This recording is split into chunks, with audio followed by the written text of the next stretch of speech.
मुहर्रम का महीना आया, 10 मुहर्रम की तारीख को अल्लाह के नबी की नमाज से हजरत हुसैन की शहादत हुई। बड़े दर्दनाक तरीके से करबला में शहीद किया गया। उस शहादत को याद करने के लिए हजरत हुसैन के कब्र की शबी बनाई गई, जिसको ताजिया का नाम दिया गया। मुसलमान नौजवान ताजिए निकाल करके या हुसैन का नारा लगा रहा है। ओ मुसलमानों, तुम्हें हुसैन की शहादत का गम है। उसी मुहर्रम की 1 तारीख को हजरत उमर फारूक फजर की नमाज पढ़ा रहे हैं और अबू लुलू ने हमला करके उनको शहीद कर डाला। तुमने 1 मुहर्रम को हजरत उमर के नाम का तो कोई ताजिया नहीं निकाला। उसी मुहर्रम के पहले 17 जिलहिज्जा की तारीख को उस्मान गनी को उनके घर में बड़ी बेदर्दी से शहीद कर दिया गया। तुमने उस्मान गनी के नाम का तो कोई ताजिया नहीं निकाला, कोई अलम नहीं निकाला, कोई जुलूस नहीं निकाला। इस्लाम इन बिदात का नाम नहीं है मेरे भाई। अगर आप शहादतों का गम मनाएंगे तो साल की कोई तारीख ऐसी नहीं है जिस तारीख में किसी न किसी बड़ी शख्सियत की शहादत न हो। इस्लाम शहीदों के खून से इस्लाम की तारीख रंगीन है। अगर आप शहादतों का गम मनाएंगे और लोगों की पैदाइश की खुशी मनाएंगे तो साल की कोई तारीख बाकी नहीं। इस्लाम बड़ा ही सिंपल दीन है मेरे भाई, इसको सिंपल ही रहने दो। इसमें बिदात मत निकालो, इसमें कोई नए नए काम मत निकालो। इंतकाल हो गया किसी इंसान का, तीसरे दिन आपने बिरयानी बनवा दी, आपने लंबा चौड़ा खाने का इंतजाम किया, पूरे खानदान के लोग आकर के दावत उड़ा रहे हैं। मेरे नाना का इंतकाल, मेरे नाना के घर में भी ये बिदात और खुराफात अंजाम दी जाती है। मैं समझाता हूँ, नसीहत करता हूँ, लेकिन बहरहाल है माहौल है। जब तक अल्लाह हिदायत न दे इंसान के बस की बात नहीं। नाना का इंतकाल हुआ, आज इंतकाल हुआ है, अगले दिन रात में बिरयानी बनाने की तैयारी चल रही है। मसाला पीसा जा रहा है, प्याज काटी जा रही है। मेरे मामू लोग बैठे थे, मैंने कहा कि आपको कुछ समझ में आ रहा है? कल आपके बाप का जनाजा निकला था और आज आप बैठ करके दावत का इंतजाम कर रहे हैं। तो मेरे मामू की आंखों से आंसू आ गए।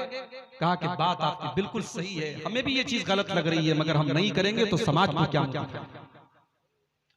अगर हम नहीं करेंगे तो कल समाज ये कहेगा कि इनके बाप का इंतकाल हो गया, इन्होंने अपने बाप का तीजा नहीं किया, इन्होंने अपने बाप का 40वां नहीं किया, इन्होंने अपने बाप की बरसी नहीं की।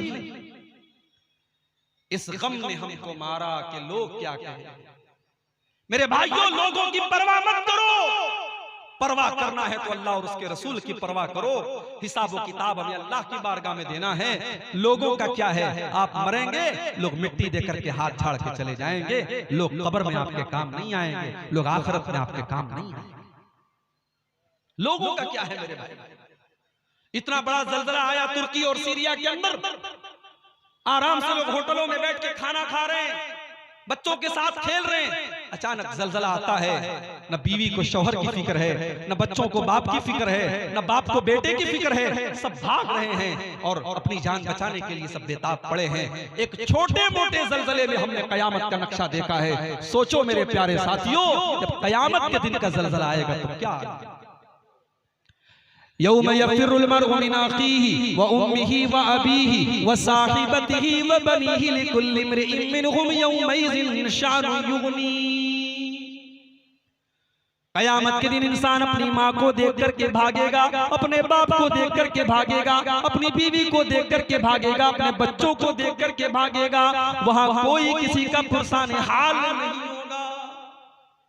जब वहां कोई किसी के काम नहीं आएगा तो दुनिया में दूसरों की खुशी के लिए हम अल्लाह की शरीयत का खिलवाड़ न बनाए। मेरे प्यारे साथियों, बाप दादा ने क्या किया, समाज में क्या हो रहा है, माहौल में क्या चल रहा है, आप इसकी परवाह मत कीजिए, आप कुरान और हदीस पर अमल कीजिए।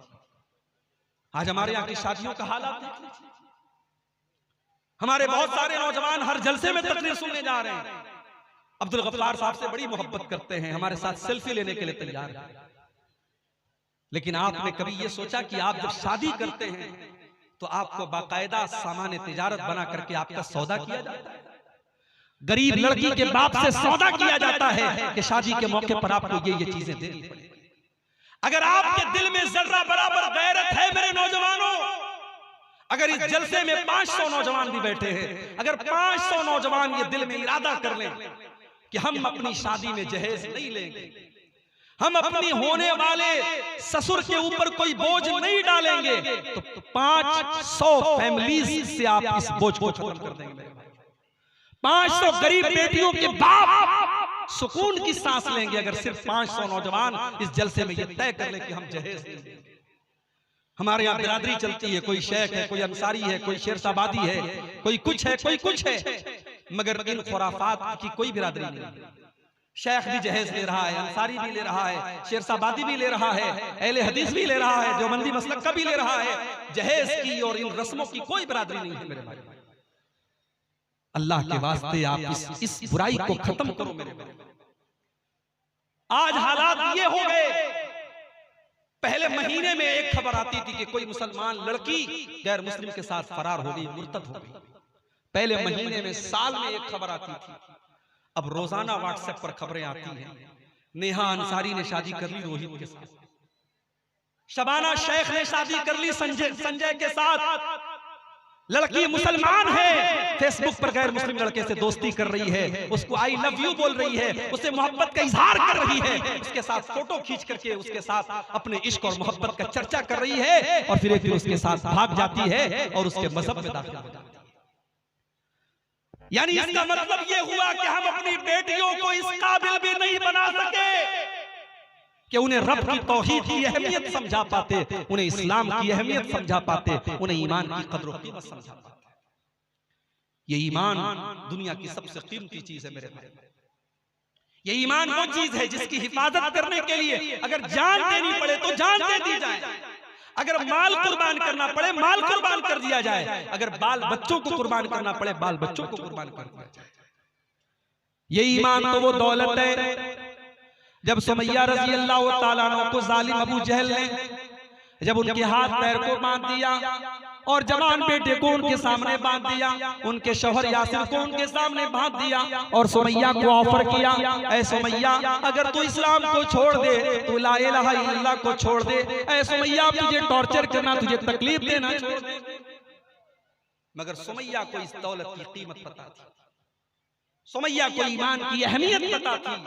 सुमैया के चेहरे पर मुस्कुराहट आती, अबू जहल इस दिल में ईमान दाखिल हो चुका है, अब ईमान निकलने वाला नहीं। अबू जहल है सुमैया रज़ी अल्लाह ताला अन्हा के कपड़े उतार दिए, मादरजात बरहना कर दिया, सर से पैर तक नंगा कर दिया, जवान बेटे के सामने मां को नंगा कर दिया। सोचो मेरे भाइयों, एक मां के लिए कितनी बड़ी अज़ियत की बात है। ऐ सुमैया मैं तेरी अजमत पर कुर्बान जाऊं, तेरे ईमान पर कुर्बान जाऊं, तेरी इस्तिकामत पर कुर्बान जाऊं। सुमैया ने इस अज़ियत को बर्दाश्त कर लिया, मगर ईमान से कॉम्प्रोमाइज नहीं किया, तौहीद से समझौता नहीं किया। फिर जालिम अबू जहल ने बड़ी बेदर्दी के साथ उनकी शर्मगाह पर हमला करके उनको बड़ी बेदर्दी से शहीद कर दिया। सुमैया ने शहादत दे दी, अपनी जान दे दी, मगर अपनी तौहीद से समझौता नहीं किया। ईमान तो वो चीज है मेरे भाइयों, मेरी माओ बहनों, जिसको बचाने के लिए सुमैया शहीद हो गई, और आज आपकी जवान बेटियां इस ईमान का सौदा कर रही हैं और इश्क और मोहब्बत के नाम पर गैरों के साथ इस्लाम को छोड़ करके जा रही हैं। बड़ी प्लानिंग के साथ ये काम हो रहा है, और हम और आप जहेज लेके लेने देने में मगन बने हुए हैं, हम और आप अपने फजूल के रस्म रिवाज में मगन बने हुए हैं। हमने अपनी बेटियों को कॉलेजों में पढ़ाया, यूनिवर्सिटीज में पढ़ाया, हमने आला तालीम अपनी बेटियों को दिलाई, मगर अपनी बेटियों को इस काबिल हम नहीं बना सके कि उनको तौहीद की अहमियत बताते, उनको ईमान की कदर कीमत बताते। दीनी तालीम के नाम पर हमारे यहाँ क्या है, हमने बहुत बड़ा तीर मार लिया। हाफिज जी से कहा, हाफिज जी मेरी बिटिया को कुरान पढ़ा दीजिए। हाफिज जी घर में आए, रट्टू तोते की तरह उन्होंने कुरान का नाजरा हमारी बिटिया को पढ़ा दिया। माफ कीजिएगा, नाजरा कुरान पढ़ने का नाम दीनी तालीम नहीं है। नाजरा कुरान पढ़ करके आपकी बेटी को यह नहीं पता चलेगा कि पर्दा किस चीज है। आपकी बेटी जब तक कुरान की उस आयत का मतलब नहीं समझेगी, जिस आयत में आपकी बेटी को पर्दे का मतलब बताया गया है, और आपकी बेटी से यह कहा गया है, या अय्युहन नबी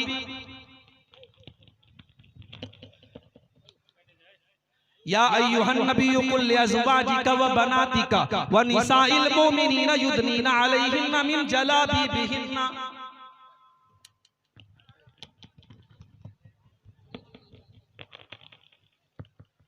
ऐ नबी अपनी बेटियों से कह दीजिए, अपनी बीवियों से कह दीजिए और तमाम मुसलमान औरतों से कह दीजिए, जब वो अपने घर से निकला करें तो अपने ऊपर चादर डाल लें, अपने ऊपर नकाब डाल लें, अपने ऊपर बुर्का डाल लें। ज़ालिका अदना अन युरफ़ना फला युज़ैन, ये पर्दा उनकी पहचान बन जाएगा। हमारे यहाँ तो पर्दा करने वालियां भी कोरोना के बाद मास्क लगाने वाले, अब नकाब नहीं चलता, अब मास्क चलता है। हरे कलर का फ्रॉक है तो हरे कलर का मास्क लग गया, गुलाबी कलर का कपड़ा है तो गुलाबी कलर का मास्क लग गया। माफ कीजिए, मास्क नकाब की जगह नहीं ले सकता है। नकाब को भी हमने डिजाइनदार बना दिया। अब माशाअल्लाह नकाब इतना खूबसूरत हो गया कि शायद बगैर नकाब पर उतनी तवज्जो और नजर न जाए जितनी नकाब के ऊपर जाती है। मेरे भाइयों, हमने अपनी बेटियों को जब कुरान का मतलब ही नहीं पढ़ाया और उनको दीनी तालीम ही नहीं दी तो हमारी बेटियां अगर आज गैरों के साथ फरार हो रही हैं तो हमें बहुत हैरत है। हमने अपनी लड़कियों को इजाजत दी वो बाजार जाएं, हमने बाजार के रास्ते उनके लिए खोल दिए, हमने कॉलेजों के रास्ते उनके लिए खोल दिए, हमने यूनिवर्सिटीज के रास्ते उनके लिए खोल दिए और हमने मस्जिदों के रास्ते उनके लिए बंद कर दिए। दुनिया की हर जगह औरत जा सकती है, मस्जिद में नहीं जा सकती। फतवा लग गया साहब, मस्जिद में जाने से फितना पैदा होगा। मेरे भाइयों, आज आप गौर करें कि आज मुस्लिम पर्सनल लॉ बोर्ड भी ये कह रहा है कि नहीं, अगर पर्दे का इंतजाम हो तो औरतों को मस्जिद में इंतजाम उनका होना चाहिए। बड़ी देर में बात आई है मगर देर आए दुरुस्त है। जब बीमार इंसान होता है ना, मेरे साथ एक्सीडेंट हुआ, ऐसे बजाय मुझे कोई चोट नहीं आई मगर 2 दिन के बाद अब मेरे सीने में दर्द हो रहा है, पीठ में दर्द हो रहा है। अब मैं डॉक्टर के जाऊंगा, डॉक्टर मुझे पेन किलर देगा, अगर अंदरूनी कोई चोट नहीं है तो पेन किलर देगा और साथ में एंटीबायोटिक। उसूल यही है, बीमारी जितनी तगड़ी हो एंटीबायोटिक उतना तगड़ा दिया जाता है। आज एक तरफ बेपर्दगी की बीमारी है, एक तरफ बेहयाई की बीमारी है, एक तरफ फेसबुक की बीमारी है, एक तरफ इंस्टाग्राम की बीमारी है, एक तरफ व्हाट्सएप की बीमारी है। आपकी जवान बेटियों के हाथ में मोबाइल है, रात में 12 बजे वो किससे बात करती हैं आप नजर नहीं रख सकते मेरे भाई। उनके फेसबुक पर उनसे प्राइवेट में कौन कौन चैटिंग कर रहा है आप नजर नहीं रख सकते। जब बीमारियां इतनी बढ़ गई हैं तो एंटीबायोटिक का डोज भी उतना ही तगड़ा होना चाहिए। अगर आपने अपनी बेटियों की सही तरबियत नहीं की, मेरी बात लिख के रख लीजिए, आने वाले 10 और 15 सालों के बाद शायद कोई गांव ऐसा नहीं होगा, कोई खानदान ऐसा नहीं होगा जहां की कोई न कोई लड़की गैर मुस्लिम के साथ फरार होकर के मुर्तद न हुई हो। ये जंगल की आग की तरह ये चीज फैल है। अल्लाह ने कुरान में फरमाया, या अय्युहल्लज़ीना आमनू कू अनफुसकुम व अहलीकुम नारा, ऐ ईमान वालों अपने आप को और अपने परिवार को, अपनी फैमिली को, अपने बाल बच्चों को जहन्नम की आग से बचाओ। अपने दिल पर हाथ रख के बताइए, औलाद वालों, आपका बेटा अगर आग में जल रहा हो और आपको पता लग जाए तो क्या आप जलसे में बैठ करके अब्दुल गफ्फार साहब की तकरीर सुनेंगे? आप दौड़ते भागते जाएंगे। आपको मोबाइल पर कॉल आ जाए कि मेरे बेटे का एक्सीडेंट हो गया, आप हॉस्पिटल पहुंचेंगे और अगर जरूरत पड़ी तो अपना खून दे करके और अपनी जान दे करके आप अपने बच्चों को बचाएंगे। इतनी मोहब्बत करते हैं अपनी फैमिली से, अपने परिवार से, अपने बाल बच्चों से। अल्लाह तबारक व तआला उसी मोहब्बत को अपील करते हुए फरमाता है, या अय्युहल्लज़ीना आमनू कू अनफुसकुम व अहलीकुम नारा, ऐ ईमान वालों, जिस परिवार से, जिस अहलो अयाल से तुम इतनी मोहब्बत करते हो, उसको दुनिया की आग में तुम जलते हुए नहीं देखना चाहते हो। तुम्हारे बाल बच्चे, तुम्हारे बेटे और बेटियां जहन्नम की आग में कैसे जल रहे हैं और तुम कैसे गवारा कर रहे हो। अपने बच्चों को बचाओ जहन्नम की आग से।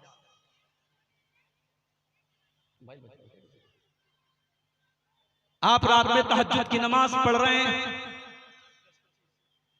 आप रात में तहज्जुद की नमाज पढ़ रहे हैं, कौन है भाई?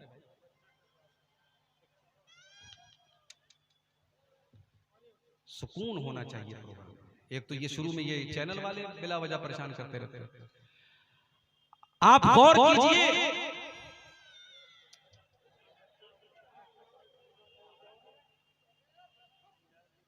अल्लाह रहम फरमाए। बच्चों की मोहब्बत हमारे और आपके दिल में होती है, लेकिन अगर आप तहज्जुद की नमाज पढ़ रहे हैं और आपका बेटा गलत रास्ते पर जा रहा है और आपकी बेटी गलत रास्ते पर जा रही है मेरे भाइयों, तो अल्लाह क्या हमारी और आपकी गर्दन बच नहीं सकती। अल्लाह के नबी फरमाते हैं कुल्लुकुम राइन व कुल्लुकुम मसऊलुन अन रइयतिही, तुम में से हर इंसान जिम्मेदार है और उसकी जिम्मेदारी के बारे में कल क़यामत के दिन सवाल किया जाएगा। आपको अपने बच्चों की बहुत फिक्र है, आपने बच्चों के लिए प्रॉपर्टी बनाई, आपने घर मकान बनाया, आपने सोने चांदी के जेवरात बनाए, मगर अपने दिल पर हाथ रख के बताओ आपने अपने बच्चों की आखिरत के लिए क्या किया? आखिरत के लिए आपने क्या किया? दुनिया में तो चलो आपने अपने बच्चों का इंतजाम कर दिया, मगर आपको अपने बच्चों की आखिरत में कितनी फिक्र है? कभी आपने इस पर गौर किया? आज कितने मुसलमान हैं, बच्चा बीमार हो गया, माँ उसकी मालिश कर रही है, मालिश करने के बाद काजल का टीका लगा रही है। आप क्या लगाते नहीं लगाते? काजल का टीका लगाती है पेशानी। औरतों से पूछो क्यों लगाती हो, कहती है नजर नहीं लगती। किसने बताया भैया? कुरान में लिखा है, नबी ने फरमाया, सहाबा ने किया नहीं। टोटका है हिंदुस्तान के माहौल में राइज हो गया, बच्चे को नजर का टीका लगाया जा रहा है। घर में नजर न लगे, गैर मुस्लिमों के यहाँ नींबू और मिर्चे लटकाए जाते हैं, मुसलमानों के घरों में भी मिर्ची और नींबू लटकाए जाते हैं। बच्चा बीमार हुआ, आपने उसके पेट में तावीज बांध दिया, उसके गले में तावीज बांध दिया। मेरे भाइयों, क्या आपने नबी की वो हदीस नहीं सुनी, मन अल्लक़ तमीमतन फ़क़द अशरक, जिसने तावीज लटकाया उसने शिरक। अल्लाह के प्यारे नबी अपने नवासे हसन और हुसैन को पढ़ करके दम करते हैं, उईज़ुकुमा बिकलिमातिल्लाहि ताम्मा मिन कुल्लि शैतानिन व हाम्मा व मिन कुल्लि ऐनिन लाम्मा। आपने दुआ याद नहीं की, आपको दुआ पढ़ना नहीं आता, तो आपने शॉर्टकट तलाश किया, आपने मौलवी साहब से कहा तावीज बना के दे दीजिए, मौलवी साहब ने तावीज बना के दे दिया। मेरे भाइयों, इन बिदात और खुराफात से अपनी फैमिली को बचाओ, शिर्क से बचाओ अपने बच्चों को। हजरत याकूब अलैहिस्सलाम को देखो, उनके 12 बच्चे हैं। याकूब अलैहिस्सलाम का इंतकाल होने वाला है आखिरी टाइम में, 12 बच्चे उनके बिस्तर को लपेटे, बिस्तर को घेरे हुए हैं। हजरत याकूब अलैहिस्सलाम अपने बच्चों से कहते हैं, अम कुंतुम शुहदा इज़ हज़र याकूब अल मौत इज़ क़ाल लिबनीहि मा ताबुदून मिन बादी। हजरत याकूब अपने बच्चों से कहते हैं, किसकी इबादत करोगे? कालू नाबुदु इलाहका व इलाह आबाइका। बच्चे कहते अब्बा जान, हम आपके और अपने बाप दादा के माबूद की इबादत करेंगे, अल्लाह की इबादत करेंगे। याकूब अलैहिस्सलाम को अपने इंतकाल के टाइम बच्चों की तौहीद की फिक्र है। मेरे प्यारे साथियों, अपने बच्चों की अकीदे की फिक्र कीजिए। और जाते जाते मैं चाहता हूं कि थोड़ा सा आप, चूंकि मैं मजबूरी की वजह से मुझे पहले नंबर दिया गया है, जलसे वालों को इस बात का भी डर है कि कहीं जो चंदे का एक उम्मीद, प्रोग्राम के जरिए उम्मीद है चंदे की, कहीं वो चंदा कम ना हो जाए। मैं बड़े अदब से आपसे गुजारिश करता हूं, मेरी तकरीर का आखिरी पॉइंट चल रहा है, 5-10 मिनट आप आइए और इस कब्रिस्तान के रास्ते के लिए, जाहिर है कब्रिस्तान हमारी बड़ी बुनियादी जरूरत है, ये सदक़े जारिया होगा। अगर आपने 100 रुपया, 1000 रुपया, 10,000 रुपया, जो भी आपकी ताकत है, आपने अगर कब्रिस्तान में ताउन किया, तो जब तक ये कब्रिस्तान का रास्ता रहेगा तब तक आपको और जिसकी तरफ से आपने सदका दिया होगा उसको उसका सवाब मिलता रहेगा। मैं आपसे गुजारिश करूंगा कि आप इस कार्य खैर में हिस्सा लेते चले जाएं और ताउन करते चले जाएं। मुझे इस बात का भी हुक्म मिला है कि थोड़ा बहुत आपका ताउन भी जो है मैं कबूल करूं। मेरे भाइयों, आज हमें और आपको इस कार्य खैर में, इस तरीके की चीजों में भी अपने आप को और अपने घर वालों को हिस्सा दिलवाना चाहिए। नबी अकरम ने औरतों से फरमाया था, तसद्दक़ना, तुम सदका खैरात किया करो, फ़इन्नी उरीदुकुन्ना अक्सर अहलिन नार, मैंने तुमको जहन्नम की आग में बहुत ज्यादा जलते हुए देखा। मैं अपनी माओ बहनों से गुजारिश करूंगा कि आप बढ़ चढ़ करके इस कार्य खैर में हिस्सा लें, अपने जेवरात उतार करके आप दें। नबी के दौर में हमने सहाबा की, सहाबियात के वाक़यात हमने हदीस की किताबों में पढ़े हैं कि अल्लाह के नबी ने चंदे की अपील की, औरतों ने अपनी कान की बालियां, अपने गले के हार उतार करके दे दिए। आज वो मिसाल, आज इस सरजमीन चिलमारी पर भी आपको कायम करना है, चिलमारा पर भी कायम करना है। आपको इस कब्रिस्तान के लिए आपको सदका जारिया के तौर पर अपना जो ताउन है, जो दान है, वो आपको देना है। मेरे भाइयों, वक्त बहुत नाजुक है, वक्त बहुत नाजुक है और दीन और ईमान को बर्बाद करने के लिए बहुत सारे फितरे इस वक्त जो है सामने आ रहे हैं। हमें और आपको, अपने आप को और अपने घर वालों को इन फितरों से बचाने की जरूरत है। और उसके लिए बड़ी जरूरी चीज ये है, कुरान मजीद के 16वें पारे की एक आयत पड़ी है, सूरह कहफ की आखिरी आयत। इस आयत में अल्लाह तबारक व तआला ने दीन की दो बुनियादों को जिक्र किया। दीन किस चीज का नाम है, इस्लाम किस चीज का नाम है, अल्लाह ताला ने इस एक आयत के अंदर इस बात की वजाहत कर दी। आइए पहले आयत को समझते हैं, फिर बात को आगे बढ़ाएंगे। कुल इन्नमा अना बशरुम मिस्लुकुम, ऐ नबी आप ऐलान कर दीजिए, आप बता दीजिए कि मैं तुम्हारी ही तरह इंसान हूं। जैसे तुम इंसान हो मैं भी इंसान हूं, बशर। यूहा इलैया, लेकिन तुम आम इंसान हो और मैं अल्लाह का नबी हूं, मैं अल्लाह का रसूल हूं, मैं अल्लाह का पैगंबर हूं। मेरे ऊपर अल्लाह ताला की वही नाज़िल होती है, मेरे ऊपर कुरान उतरता है और उस कुरान के अंदर अल्लाह ताला के जरिए मुझे ये हुक्म दिया गया है, अन्नमा इलाहुकुम इलाहुन वाहिद, कि तुम्हारा माबूद एक है, तुम्हारा रब एक है, तुम्हारी इबादत करने के लायक, तुम्हारी पूजा करने के लायक, तुम्हारे सजदा करने के लायक, तुम्हारे पुकारने के लायक सिर्फ एक ज़ात अल्लाह की। फमन कान यरजू लिक़ा रब्बिही, तो जो अपने रब से मुलाकात करना चाहता है, जो जन्नत में जाना चाहता है, जो अल्लाह ताला की बारगाह में कामयाब होना चाहता है, वो दो काम कर ले। बड़े गौर से सुनिएगा, दो काम कर लो तुम कामयाब हो जाओगे, तुम अल्लाह ताला से मुलाकात का और अल्लाह ताला की जन्नत में जाने का तुम्हें शरफ मिलेगा।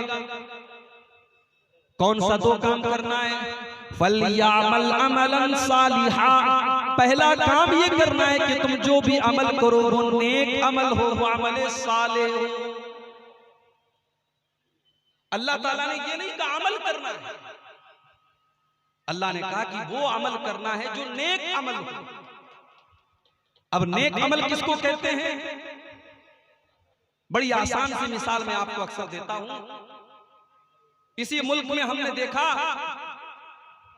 हमारे प्रधानमंत्री जी ने ऐलान किया डीमोनाइजेशन का, नोटबंदी का। 500 के और 1000 के पुराने नोट बंद, गवर्नमेंट ने नया नोट जारी कर दिया 500 का और 2000। याद है आप सब? पुराने नोट और नए नोट में अगर आप कंपैरिजन करें, मुकाबला करें, पुराना नोट देखने में नए नोट से ज्यादा खूबसूरत लगता है, क्वालिटी भी अच्छी लगती थी उसका पेपर भी इस वाले नोट के पेपर के मुकाबले में ज्यादा अच्छा और ज्यादा बेहतर मालूम होता था। मगर आज आप 5 रुपये का सामान भी दुकान पर लेने जाएं और पुराना 500 का नोट पेश करेंगे, दुकानदार फौरन आपको वापस कर देगा, साहब ये नोट अब नहीं चलता।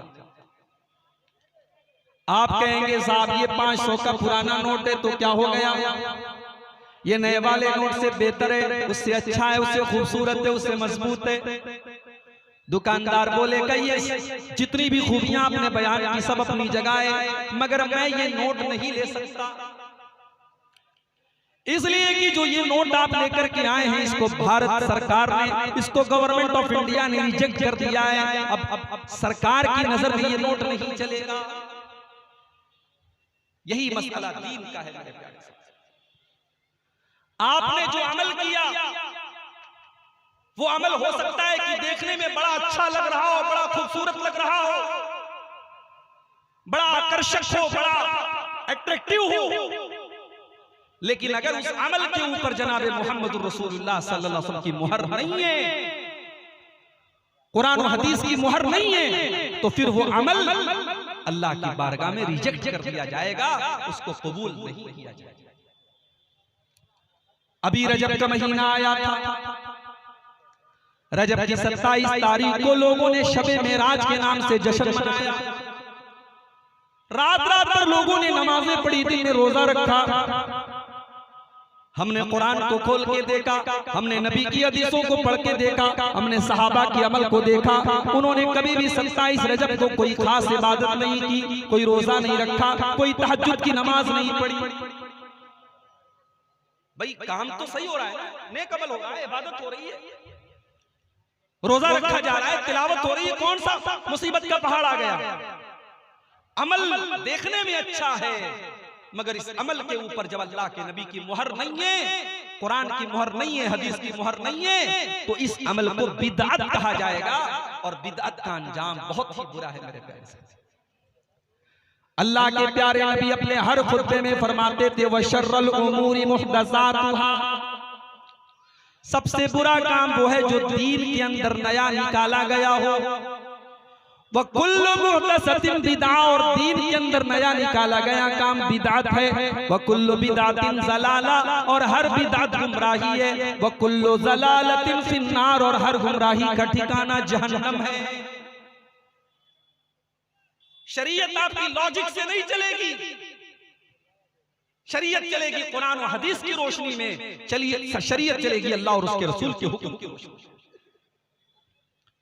मैयत को आपने दफना दिया, मिट्टी भी दे दी आपने, दफनाने के बाद मिट्टी देने के बाद खड़े होकर के अजान देने लगे। पूछा भाई ये अजान क्यों दे रहे हो? एक भाई कहने लगा हम इसलिए ये अजान दे रहे हैं क्योंकि इस मैयत से, इस मरने वाले से कब्र के अंदर सवालों जवाब होने जा रहा है। और अल्लाह के नबी की हदीस है कि जब अजान दी जाती है तो शैतान भाग जाता है। हम इसलिए अजान दे रहे हैं कि अगर इसको बहकाने के लिए शैतान कब्र के अंदर आ जाए तो शैतान जल्दी से भाग जाए और ये सवालों का सही जवाब दे सके। लॉजिक तो बहुत अच्छी है, मंतिक तो बहुत अच्छी है, मगर सीधी सी बात यह है कि अगर मरने वाले के मरने के बाद और दफनाने के बाद और कफनाने के बाद अगर अजान देने से शैतान भाग जाता है तो नबी ने यह अजान क्यों नहीं दिलवाई, सहाबा ने यह अजान क्यों नहीं दिलवाई? अल्लाह ताला उसूल बयान कर रहा है मुसलमानों, अगर दिमाग के किसी कोने में कोई जगह खाली हो तो उस कोने के अंदर इस उसूल को बिठा लो, कामयाब हो जाओगे। फमन काना यरजू लिका रब्बिही फलयामल अमलन सालिहा, तुम्हें अगर अपने रब से मुलाकात करना है, तुम्हें अगर जन्नत में जाना है, तुम्हें अगर अल्लाह की बारगाह में कामयाब होना है तो तुम नेक अमल करके आना, तुम अमल सालिह करके आना। मैयत का इंतकाल हो गया, आपने खानदान वालों को बुलाया, घर में कुरान खानी होने लगी। हमारे बनारस में एक हाफिज साहब है, लोग उनके पास आए, हाफिज साहब मेरी दादी का इंतकाल हो गया है, चल करके आप कुरान खानी कर दीजिए, मेरी दादी को कुरान पढ़ के बख्श दीजिए। हाफिज साहब ने कहा कि मैंने एक कुरान पढ़ के रखा है, जाओ मैं ट्रांसफर कर दूंगा। आज तक आपने सुना होगा मोबाइल पर वीडियो ट्रांसफर होता है, फोटो ट्रांसफर होता है, अब कुरान भी ट्रांसफर हो रहा है। मैंने एक कुरान पढ़ के रखा था, जाओ मैं तुम्हारी दादी को ट्रांसफर करूं। मेरे भाइयों ये दीन नहीं है, ये दीन का मजाक है। मेरे नबी ने जो दीन हमें और आपको दिया है उस दीन में कुरान पढ़ करके बख्शा नहीं जाता है, कुरान अपनी बख्शिश के लिए पढ़ा जाता है।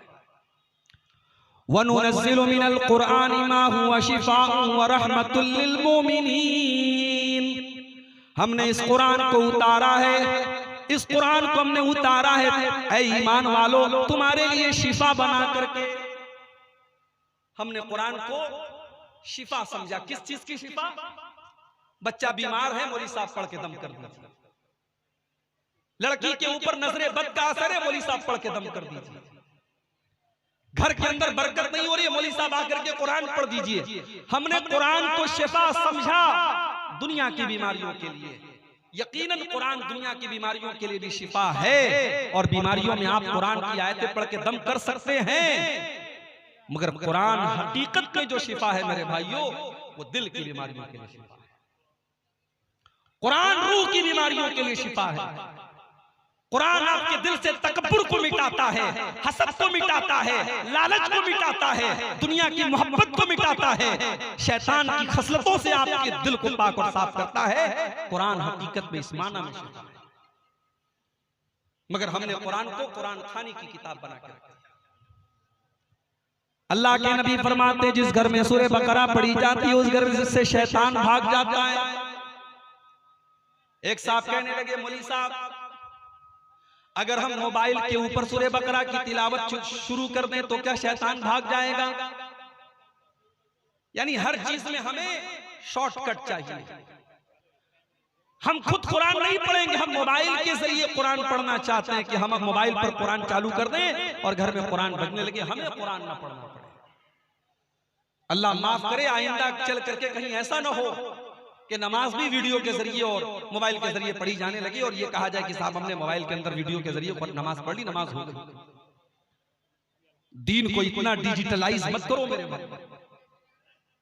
इसीलिए उलमा कहते हैं कि मोबाइल में कुरान पढ़ सकते हैं, तिलावत कर सकते हैं, जायज है, मगर कोशिश करनी चाहिए कि आप ओरिजिनल कुरान से तिलावत करें। हाँ, सफर में है, किसी ऐसी जगह है वहां कुरान नहीं है, मुसहफ नहीं है, तो ठीक है आप मोबाइल के ऊपर कुरान पढ़ लें। कुरान को इस्लाम को डिजिटलाइज मत कीजिए मेरे भाई। आज बहुत सारी बिदअत और खुराफात ने समाज का बेड़ा गर्क करके रखा। शाबान का महीना आता है, 15 शाबान की रात आती है, हमारे बहुत सारे भाई कब्रिस्तान जाते हैं, अपने मुर्दों के लिए मग़फ़िरत की दुआएं करते हैं, अपनी माँ के लिए, अपने बाप के लिए मग़फ़िरत की दुआएं करते हैं, रात रात भर तिलावत करते हैं, रात रात भर नमाजें पढ़ते हैं। हमने जब अपने नबी की सीरत को उठा करके देखा, हमने हदीसों को उठा करके देखा, हमने सहाबा की सीरत को उठा करके देखा, वहां हमें शबे बारात के नाम से कोई रात नहीं मिली। शबे बारात के नाम से कोई रात नहीं मिली। 15 शाबान की रात में कोई इबादत अलग से अल्लाह के नबी से साबित नहीं।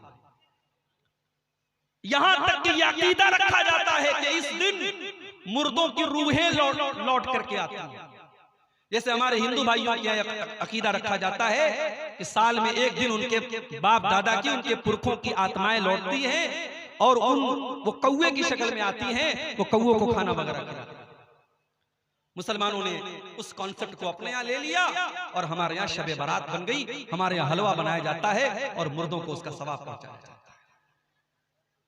ये बात अपने दिमाग में बिठा लो कि मरने के बाद किसी की रूह कभी दुनिया में लौट करके नहीं आती। यहां तक कि अगर कोई सुसाइड कर ले, कोई आत्महत्या कर ले, खुदकुशी कर ले, उसकी भी रूह दुनिया में वापस नहीं आती। वो हमें और आपको ऐसा लगता है कि ये अचानक मर गया, इसने सुसाइड कर लिया। वो अचानक नहीं मरा है, उसकी तकदीर के चैप्टर में ये लिखा था कि ये सुसाइड करके मरेगा। कोई अचानक नहीं मरता है। किसी एक्सीडेंट हुआ, हमें लगा अचानक हुआ, वो एक्सीडेंट भी हमारे मुकद्दर का एक हिस्सा होता है। कोई अपनी मौत के पहले नहीं मर सकता।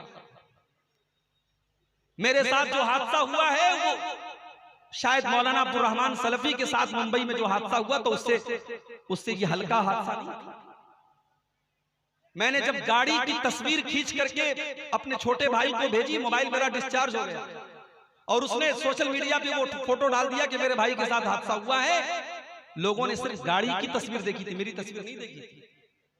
लोग ये मानने को तैयार ही नहीं थे कि मेरी जान बच गई।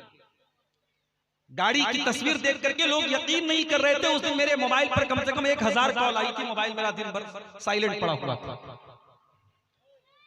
तो हादसा हुआ, लेकिन अल्लाह ताला की कुदरत और अल्लाह की तौफीक, अल्लाह ने जिंदगी की कुछ सांसें और लिखी थी। तो हम ये नहीं कह सकते कि हमारी मौत जो है वो अचानक आई है। मौत तो अपने टाइम पर आती है। अल्लाह ने अगर मौत लिखी होगी तो छोटे मोटे हादसे के जरिए भी मौत आ जाएगी, और अगर मौत नहीं लिखी है तो इतना खतरनाक हादसा हो गया, फिर भी अल्लाह ताला ने अपना कर्म किया और बचाया।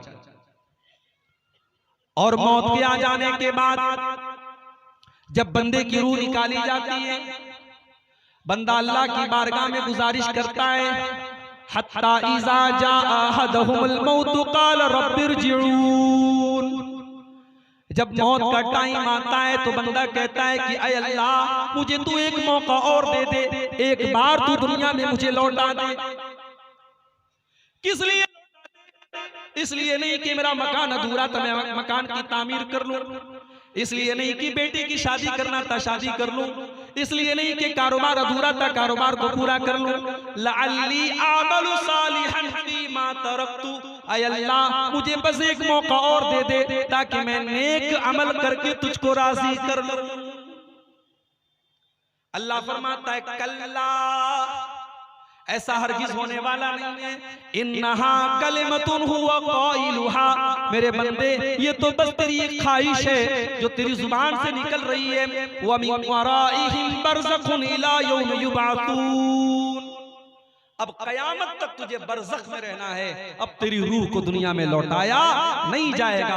अब मरने के बाद तेरी रूह को दोबारा एक सेकंड के लिए भी दुनिया में नहीं भेजा जाएगा। हमारे यहाँ यह अकीदा कर दिया गया साफ शबे बारात में बाप दादा की रूहें लौटती हैं। तो ये जो बिदात होती हैं, किसी ने बड़ी अच्छी बात लिखी है कि जो बिदात होती है वो हर साल एक नया बच्चा देती है।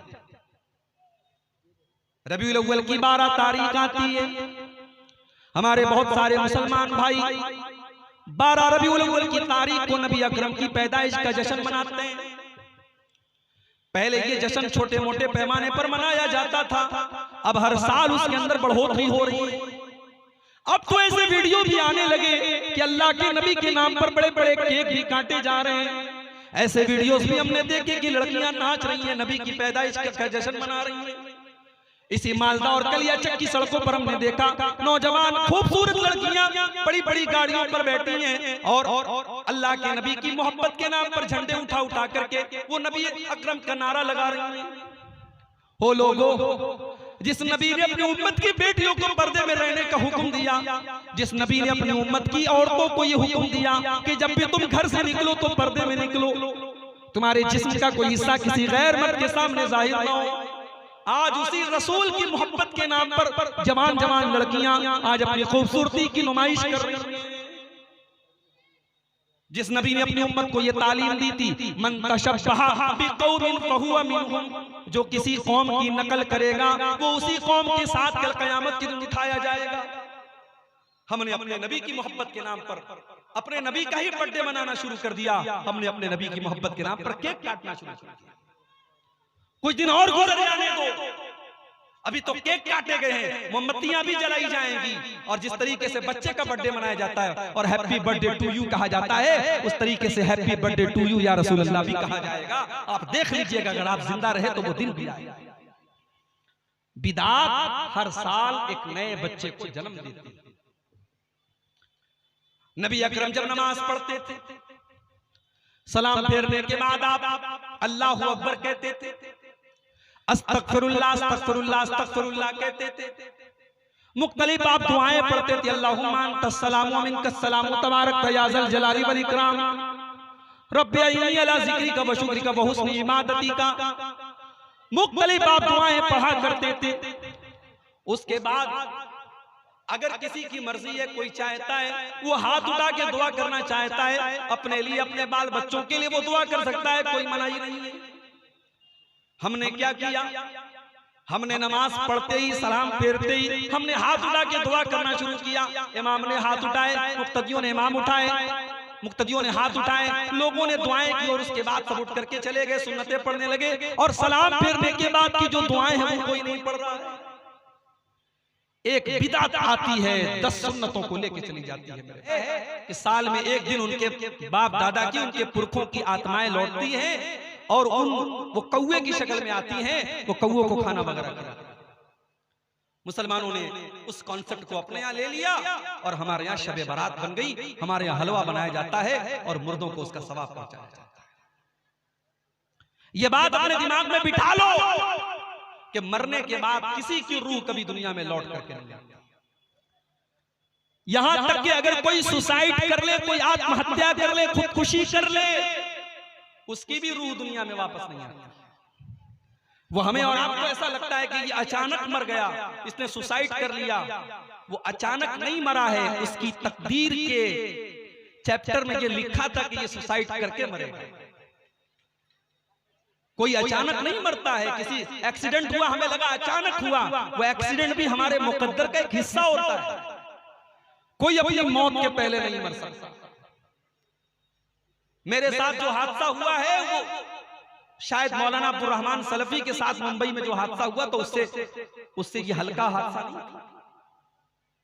मैंने जब गाड़ी की तस्वीर खींच करके अपने छोटे भाई को भेजी, मोबाइल मेरा डिस्चार्ज हो गया और उसने सोशल मीडिया पे वो फोटो डाल दिया कि मेरे भाई के साथ हादसा हुआ है। लोगों ने सिर्फ गाड़ी की तस्वीर देखी थी, मेरी तस्वीर नहीं देखी थी। लोग ये मानने को तैयार ही नहीं थे कि मेरी जान बच गई। गाड़ी की तस्वीर देख करके लोग यकीन नहीं कर रहे थे। उस दिन मेरे मोबाइल पर कम से कम 1000 कॉल आई थी। मोबाइल मेरा दिन भर साइलेंट पड़ा हुआ था। तो हादसा हुआ, लेकिन अल्लाह ताला की कुदरत और अल्लाह की तौफीक, अल्लाह ने जिंदगी की कुछ सांसें और लिखी थी। तो हम ये नहीं कह सकते कि हमारी मौत जो है वो अचानक आई है। मौत तो अपने टाइम पर आती है। अल्लाह ने अगर मौत लिखी होगी तो छोटे मोटे हादसे के जरिए भी मौत आ जाएगी, और अगर मौत नहीं लिखी है तो इतना खतरनाक हादसा हो गया, फिर भी अल्लाह ताला ने अपना कर्म किया और बचा लिया। और मौत के आ जाने के बाद जब बंदे की रूह निकाली जाती है, बंदा अल्लाह की बारगाह में गुजारिश करता है, हत्ता इज़ा जाअ अहदहुमुल मौत क़ाल रब्बिरजिऊन। जब मौत का टाइम आता है तो बंदा कहता है कि ऐ अल्लाह, मुझे तू एक मौका और दे दे, एक बार तू दुनिया में मुझे लौटा दे। किस लिए? इसलिए नहीं कि मेरा मकान अधूरा था, मैं मकान की तामीर कर लूं। इसलिए नहीं कि बेटी की शादी करना था, शादी कर लूं। इसलिए नहीं कि कारोबार अधूरा था, कारोबार को पूरा कर लूं। लअल्ली आमलु सालिहन फीमा तरक्तु। ऐ अल्लाह, मुझे बस एक मौका और दे दे ताकि मैं नेक अमल करके तुझको राजी कर लूं। अल्लाह फरमाता है कल्ला, ऐसा हरगिज होने वाला नहीं है। इन्नहा कलिमतुन हुवा क़ाइलुहा। मेरे बंदे, ये तो बस तेरी एक ख्वाहिश है जो तेरी जुबान से निकल रही है। व मिन वराइहिम बरज़खुन इला यौम युबअसून। अब कयामत तक तुझे बरज़ख में रहना है। अब तेरी रूह को दुनिया में लौटाया नहीं जाएगा। अब मरने के बाद तेरी रूह को दोबारा एक सेकंड के लिए भी दुनिया में नहीं भेजा जाएगा। हमारे यहाँ ये अकीदा कर दिया गया, साफ शबे बारात में बाप दादा की रूहें लौटती हैं। तो ये जो बिदात होती हैं, किसी ने बड़ी अच्छी बात लिखी है कि जो बिदात होती है वो हर साल एक नया बच्चा देती है। रबीउल अव्वल की 12 तारीख आती है। हमारे बहुत सारे मुसलमान भाई 12 रबीउल अव्वल की तारीख को नबी अकरम की पैदाइश का जश्न मनाते हैं। पहले ये जश्न छोटे मोटे पैमाने पर मनाया जाता था, अब हर साल उसके अंदर बढ़ोतरी हो रही है। अब तो ऐसे वीडियो भी आने लगे कि अल्लाह के नबी के नाम पर बड़े बड़े केक भी काटे जा रहे हैं। ऐसे वीडियोस भी हमने देखे कि लड़कियां नाच रही हैं, नबी की पैदाइश का जश्न मना रही हैं। इसी मालदा और कलियाचक की सड़कों पर हमने देखा नौजवान खूबसूरत लड़कियां बड़ी बड़ी गाड़ियों पर बैठी हैं और अल्लाह के नबी की मोहब्बत के नाम पर झंडे उठा उठा करके वो नबी अकरम का नारा लगा रही हैं। हो लोगों, जिस नबी ने अपनी उम्मत की बेटियों को पर्दे में रहने का हुक्म दिया, जिस नबी ने अपनी उम्मत की औरतों को ये हुक्म दिया कि जब भी तुम घर से निकलो तो पर्दे में निकलो, तुम्हारे जिस्म का कोई हिस्सा किसी गैर मर्द के सामने जाहिर ना हो। आज उसी रसूल की मोहब्बत के नाम पर जवान जवान लड़कियां आज अपनी खूबसूरती की नुमाइश कर रही हैं। जिस नबी ने अपनी उम्मत को ये तालीम दी थी, मन तशब्बहा बिक़ौमिन फहुवा मिनहुम, जो किसी कौम की नकल करेगा वो उसी कौम के साथ कल कयामत के दिन उठाया जाएगा। हमने अपने नबी की मोहब्बत के नाम पर अपने नबी का ही बर्थडे मनाना शुरू कर दिया। हमने अपने नबी की मोहब्बत के नाम पर केक काटना शुरू कर दिया। कुछ दिन और गुजर जाने दो, अभी तो केक काटे गए हैं, मोमबत्तियां भी जलाई जाएंगी। और जिस तरीके से बच्चे का बर्थडे मनाया जाता है और हैप्पी बर्थडे टू यू कहा जाता है, उस तरीके से हैप्पी बर्थडे टू यू या रसूल अल्लाह भी कहा जाएगा। आप देख लीजिएगा, अगर आप जिंदा रहे तो वो दिन भी आएगा। बिदात हर साल एक नए बच्चे को जन्म देती है। नबी अकरम जब नमाज पढ़ते थे, सलाम फेरने के बाद आप अल्लाहु अकबर कहते थे, अस्तगफिरुल्लाह अस्तगफिरुल्लाह अस्तगफिरुल्लाह कहते थे। मुख्तलिफ आप दुआएं पढ़ते थे, अल्लाहुम्मा अंतस्सलाम व मिनकस्सलाम तबारक या ज़ल जलाली वल इकराम रब्बी इन्नी अला ज़िक्रिका व शुक्रिका व हुस्नि इबादतिका। मुख्तलिफ आप दुआएं पढ़ा करते थे। उसके बाद अगर किसी की मर्जी है, कोई चाहता है वो हाथ उठा के दुआ करना चाहता है अपने लिए, अपने बाल बच्चों के लिए, वो दुआ कर सकता है, कोई मनाही नहीं है। हमने क्या किया, हमने नमाज पढ़ते ही, सलाम फेरते ही हमने हाथ उठा के दुआ करना शुरू किया। इमाम ने हाथ उठाए, मुक्तदियों ने इमाम उठाए, मुक्तदियों ने हाथ उठाए, लोगों ने दुआएं की और उसके बाद सब उठ करके चले गए, सुन्नतें पढ़ने लगे। और सलाम फेरने के बाद की जो दुआएं हैं वो कोई नहीं पढ़ रहा है। एक बिदअत आती है, 10 सुन्नतों को लेके चली जाती है।